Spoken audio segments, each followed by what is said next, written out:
चुड़ैल माँ का प्यार।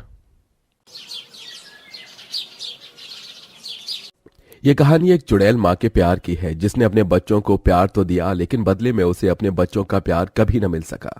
चलो बच्चों, तुम्हारे पिता ने तुम्हें आइसक्रीम दिलवा दिए, अब कार में बैठ जाओ, हम अब घर चलेंगे। दुर्गा अपने दोनों बच्चों को कार में बिठाती है। चलो घर चलते हैं। हाँ हाँ, घर चलते हैं। जाकर मैं अपनी आइसक्रीम फ्रिज में रख दूंगी और पहले चॉकलेट खाऊंगी। जो तुम्हारा दिल करे तुम वो करना। चलो जी, काफी रात हो गई है। महेश कार ऑन करता है और घर के लिए निकल पड़ता है। आधे रास्ते में अचानक से ब्रेक फेल हो जाते हैं। अरे क्या हो रहा है? ये ऐसा नहीं हो सकता, गाड़ी के ब्रेक फेल हो गए हैं। ये आप क्या कह रहे हो? आपका दिमाग खराब है क्या? हमारे साथ हमारे दोनों बच्चे भी हैं। महेश और दुर्गा के चेहरे पर जहां पहले खुशी थी, अब अचानक से शिकन दिखाई पड़ती है। दोनों बच्चे डर जाते हैं। अरे मैं रोकने की कोशिश कर रहा हूं, लेकिन गाड़ी नहीं रुक रही। महेश की गाड़ी का संतुलन बिगड़ने लगता है। तभी सामने से एक बहुत बड़ा ट्रक आता है और इस ट्रक से उनकी गाड़ी की टक्कर हो जाती है। ट्रक तो वहां से चला जाता है, लेकिन एक्सीडेंट से दुर्गा, महेश और उनके दोनों बच्चों की मृत्यु हो जाती है। तभी दुर्गा के शरीर से उसकी चुड़ैल आत्मा बाहर आती है। ये क्या हो गया? ऐसे कैसे हो सकता है? मेरे दोनों बच्चे मुझसे छिन गए। चुड़ैल कार में अपने पति और अपने दोनों बच्चों को देखकर फूट फूट कर रोने लगती है। कुछ देर बाद वहां एम्बुलेंस पहुंचती है। चुड़ैल एक पेड़ के पीछे छुपकर नजारा देखकर रोते हुए खुद से कहती है, ये क्या हो गया? मेरे बच्चे और मेरा पति मर गए और मैं चुड़ैल बन गई। मेरी आत्मा को शांति क्यों नहीं मिली? डेड बॉडी तो एम्बुलेंस से चली जाती है, लेकिन चुड़ैल अब यहाँ से वहां भटकने लगती है। उसे भटकते हुए कुछ दिन हो जाते हैं। बहुत जोरों से भूख लगी है, लेकिन मैं किसी को मार कर खाना नहीं चाहती। मैं क्या करूं? खाने के लिए कहां से लाऊं? मेरे पास तो रहने के लिए कोई जगह भी नहीं है। रात में चुड़ैल यहाँ वहां खाने की जगह ढूंढ रही थी। तभी उसे एक औरत अपने घर के बाहर खून की उल्टियां करते हुए दिखाई पड़ती है। इस औरत को क्या हो गया जो ये खून की उल्टियां कर रही है? हे भगवान, ये मेरे साथ क्या हो रहा है? मेरे आगे अभी मेरे 2 बच्चे। अगर इस कैंसर की बीमारी के चलते मैं मर गई तो मेरे बच्चों को कौन संभालेगा? उनकी परवरिश कौन करेगा? कोई तो रास्ता दिखाओ भगवान मुझे। ये सुनकर चुड़ैल दूर खड़ी हुई रोने लगती है। मेरी तरह ये औरत भी अपने बच्चों के लिए परेशान है। क्यों ना मैं इस औरत के पास नौकरानी बनाकर चली जाऊं। इससे मैं इस औरत की देखरेख कर लूंगी, बदले में ये मुझे खाना तो दे ही देगी। चुड़ैल ऐसा सोचकर अपनी शक्तियों का इस्तेमाल करके अपना रूप बदल लेती है और इंसानी रूप में शांति के पास जाती है। सुनिए, मैं सुबह से काम के लिए यहाँ से वहाँ भटक रही हूँ। बहुत भूखी प्यासी हूँ, खाने को कुछ मिलेगा? दुर्गा की गरीबी देखकर शांति उसे घर के अंदर लेकर आती है और खाना खिलाती है। दुर्गा के सामने जितना खाना होता है वो सारा खाना खा जाती है और शांति से और मांगती है, बहन जी, थोड़ा सा खाना और दे दीजिए।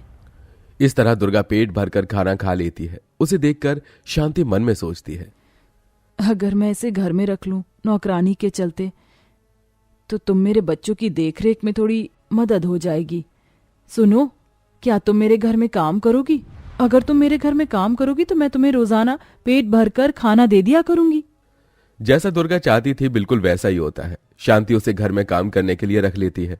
अब दुर्गा घर के काम करती है और साथ में बच्चों का भी ध्यान रखती है। बच्चों का ध्यान रखने से उसे बच्चों से ममता होने लगती है। लेकिन इधर कुछ ही दिनों में शांति कैंसर की बीमारी से मर जाती है और भगवान को प्यारी हो जाती है। हे भगवान, ये तूने क्या किया? अब इन बच्चों का कोई नहीं इस दुनिया में। ये बच्चे अनाथ हो गए, लेकिन मैं अब इनकी परवरिश एक माँ की तरह करूंगी, क्योंकि मैं जानती हूँ जब कोई अपना नहीं दिखता तो कैसा लगता है। उस दिन के बाद से चुड़ैल इंसानी रूप में रहकर दोनों बच्चों का ख्याल रखती है, उन्हें पालती है और उनसे अपना चुड़ैल रूप हमेशा छुपा कर रखती है। वो उन्हें स्कूल लेकर जाती है और स्कूल के बाद उनके लिए खाना बनाकर उन्हें अपने हाथों से खिलाती है। एक चुड़ैल माँ इस तरह बच्चों से बहुत प्यार करती है। लो बच्चों, खाना खाओ, तुम्हें भूख लगी होगी। माँ बहुत स्वादिष्ट खाना बनाती हो। आपके हाथों का खाना खाकर पेट भर जाता है। माँ, मेरा होमवर्क अभी पूरा नहीं हुआ, मेरा होमवर्क करवा दो। दुर्गा इस तरह दोनों बच्चों का स्कूल का काम भी करवाती है। बच्चों के साथ प्यार प्रेम से रहते रहते कई साल बीत जाते हैं और अब वो दोनों बच्चे इंजीनियर और डॉक्टर बन जाते हैं। ये देखो माँ, मैं डॉक्टर बन गई हूँ। और अब मैं पेशेंट का इलाज करूंगी। माँ, मैं इंजीनियर बन गया हूँ, आपके सपने को पूरा कर दिखाया। दुर्गा की आंखों में आंसू आ जाते हैं और वो अपने दोनों बच्चों को गले से लगाकर कहती है, तुम दोनों ने सच में मेरा सपना सच कर दिखाया। आज मुझे तुम दोनों पर गर्व है। ऐसे ही आगे बढ़ते रहना और हमेशा खुश रहना, यही एक माँ की ममता है और चाह भी।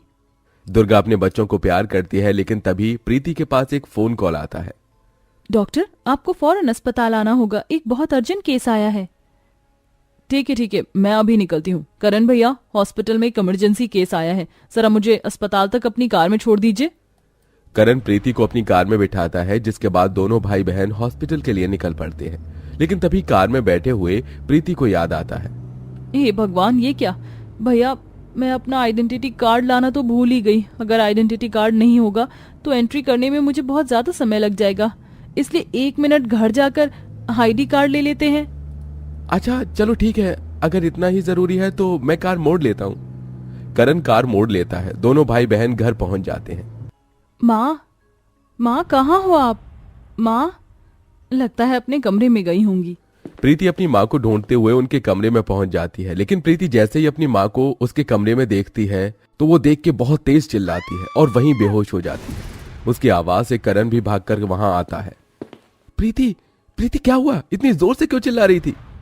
प्रीति जमीन पर बेहोश होती है। करण उसे उठाता है, लेकिन तभी उसकी नजर चुड़ैल के ऊपर पड़ती है।